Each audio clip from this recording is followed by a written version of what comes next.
Slick back. No, no. Slick back. That's what I say. Slick back. No, nigga, I'm a pimp named Slick back. Pimp named Slick back.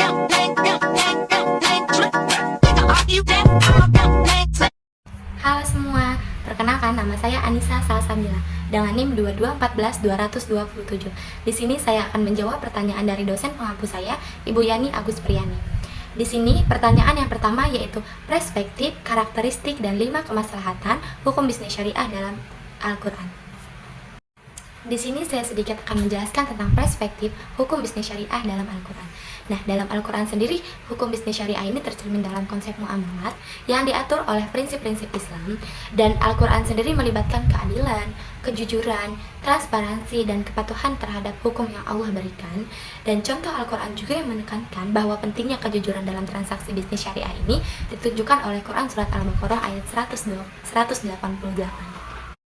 Selain itu juga prinsip keadilan dalam menetapkan harga, hak-hak karyawan, tanggung jawab, seperti di Quran Surat Al-Baqarah ayat 279 yang menekankan bahwa adil dalam transaksi keuangan. Dengan demikian, bisnis syariah dan dapat diambil dari nilai-nilai moral dan etika Islam yang tercermin dalam Al-Quran itu sendiri, menciptakan dasar hukum untuk praktik bisnis yang adil dan bermanfaat bagi seluruh masyarakat. Selanjutnya ada karakteristik hukum bisnis syariah dalam Al-Quran, yaitu yang pertama ada keadilan, bahwasanya hukum bisnis syariah sangat amat menekankan keadilan dan kesetaraan dalam setiap transaksinya. Dan Al-Quran itu sendiri sangat amat menuntut agar semua pihak yang terlibat dalam hukum bisnis syariah ini diperlakukan secara adil, seperti Quran Surat Al-Baqarah ayat 188.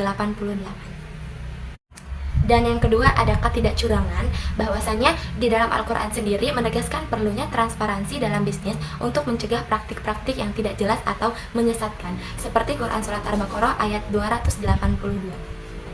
Dan yang ketiga yaitu kehalalan. Nah, di dalam hukum bisnis syariah atau di dalam ruang lingkup syariah tersebut memang sudah tidak dihalalkan atau tidak diperbolehkan untuk mengandung unsur riba atau bunga, seperti Quran Surat Al-Baqarah juga ayat 275-279. Dan yang keempat yaitu ada tanggung jawab. Nah, maksud dari tanggung jawab tersebut adalah memberikan dan berusaha memberikan yang terbaik untuk masyarakat dan tidak merugikan untuk masyarakat dan lingkungannya. Yang kelima yaitu ada menghormati hak asasi manusia, di mana kita sesama manusia harus sama-sama saling menghormati dan tidak melakukan praktik-praktik curang yang nantinya bisa melanggar atau bisa merugikan orang lain. Dengan mengikuti karakteristik dari hukum bisnis syariah dalam Al-Quran tersebut, diharapkan nantinya kita bisa mempromosikan atau melakukan nilai-nilai moral, etika, dan keadilan dalam aktivitas ekonomi kita ke depannya. Dan yang terakhir yaitu ada 5 kemaslahatan hukum bisnis syariah dalam Al-Quran. Di antara hukum bisnis syariah ini untuk menjaga 5 pokok kemaslahatan, yaitu yang pertama ada menjaga agama, yang kedua ada menjaga jiwa, yang ketiga ada menjaga keturunan, yang keempat ada menjaga akal, dan yang kelima ada menjaga harta. Selanjutnya ada kesan pesan saya selama 1 semester ini mengikuti MK perkuliahan hukum bisnis dengan Ibu Yani Agus Priyani.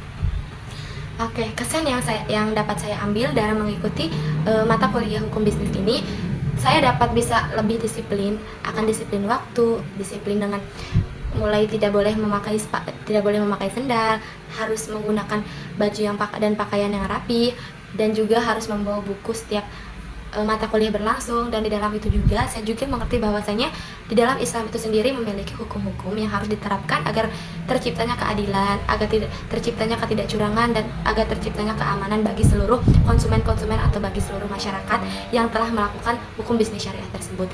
Dan bahwasanya saya juga di sini mendapatkan berbagai banyak ilmu, tidak hanya dengan teori, tetapi juga di sini saya juga mendapatkan ilmu yang sangat banyak tentang kehidupan, dan juga tentang bagaimana peran seorang konsumen juga terhadap hukum-hukum bisnis syariah yang saya tidak tahu menjadi saya tahu. Pesan yang dapat saya ambil dari MK ini selama perkuliahan, semoga memang MK ini juga mengajarkan agar saya disiplin dalam waktu, berpakaian, attitude, dan lain-lain. Dan semoga saya juga bisa lebih baik lagi untuk kedepannya, dan semoga saya juga bisa menambah ilmu lebih banyak lagi, dan semoga ilmu yang Ibu berikan bermanfaat bagi saya. Oke, sekian dari saya. Mohon maaf bila ada salah kata. Wassalamualaikum warahmatullahi wabarakatuh.